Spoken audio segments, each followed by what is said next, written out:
happened to him, I'm the first one going to be there. Mm-hmm. He picked 10 of us across the country when he started Full Gospel, and I was bishop over the Midwest region. Wow. And I helped him shape the country, divide it up. Mm-hmm. And so I served the first 7 or 8 years as Midwest regional bishop, and then when Bishop Long went on to do what he's doing, Bishop Morton asked me to be his assistant.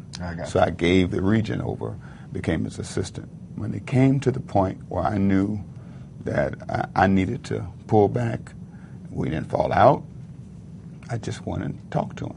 Wow. I called him. I said, Bishop, this is what da-da-da-da-da. And I followed that with a letter. And I think it's safe to say that even though a lot of people don't understand or don't know the story, but you can break away without hurting one another. Sure. You know, Bishop Morton is a man of grace, and I was submitted to him. I want to think that I'm a person of grace.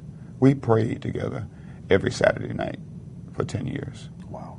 And that was my assignment. My assignment, because I didn't know what Full Gospel was. I was doing what I was doing. Mm-hmm.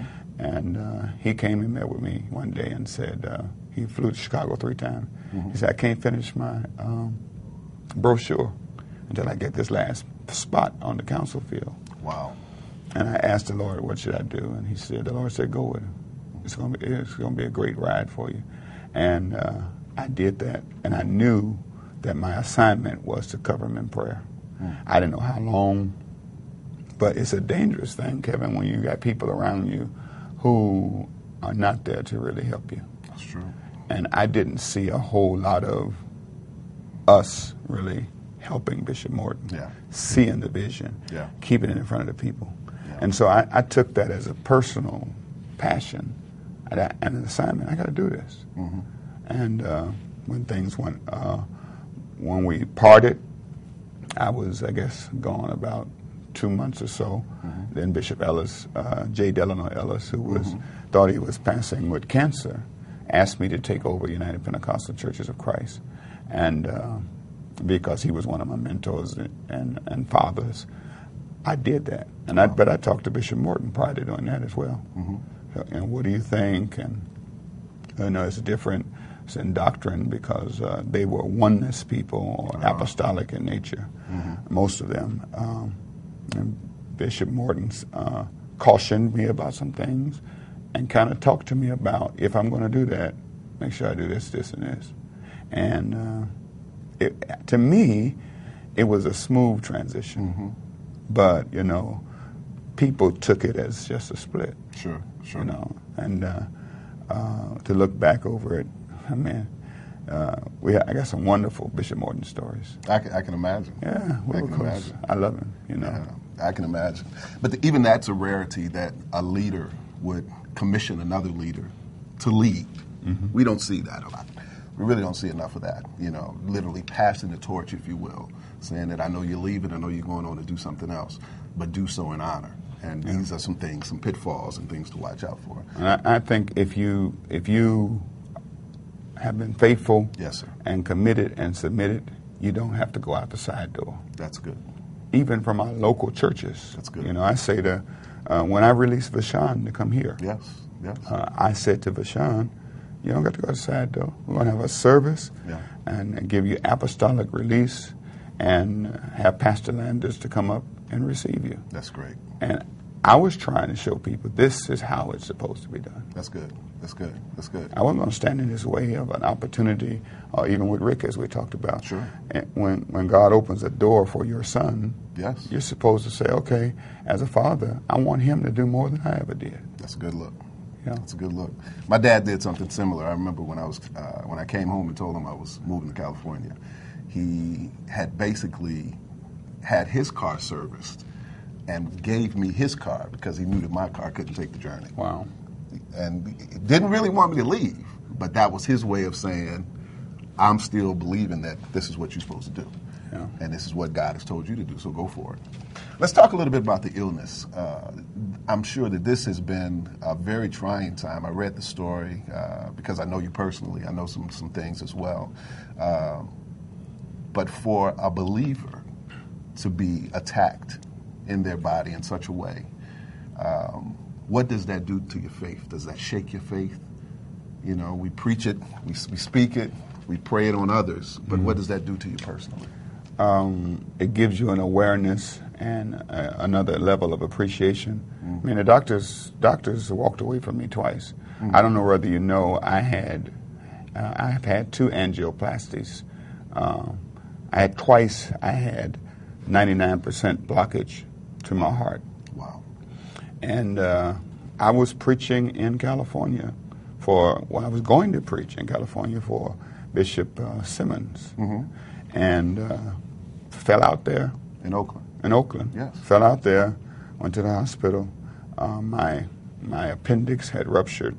And then when they opened me up, there were other things that was wrong. They had to do 9 pathology reports. Wow. Then there was a follow-up surgery because I developed another tumor and a hernia. And so it's been 2 years of being very careful about what to eat, what to do, because I was at death's door. My pressure dropped one night to like 59 over something. My God. And the nurse said to me, she says, we're losing him. She was talking to somebody.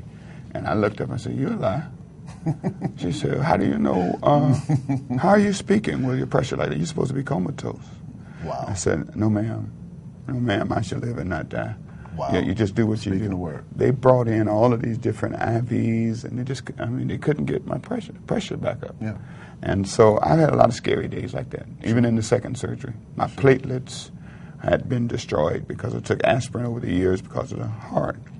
And so when they opened me up and cut me this way, they couldn't stop the bleeding. Wow. And I had put up 2 pints of blood, ended up needing 10 or 11. My God. So I'm laying there in California and having to get blood from somebody else. Amazing. Away from home. Yes. Not able to travel. Yes. Stuck in a strange place. Totally out of the Bay Area. Yep. It was a strange place, but God performed the miracles that we have been talking about and preaching about, and I'm here because of that. Yes.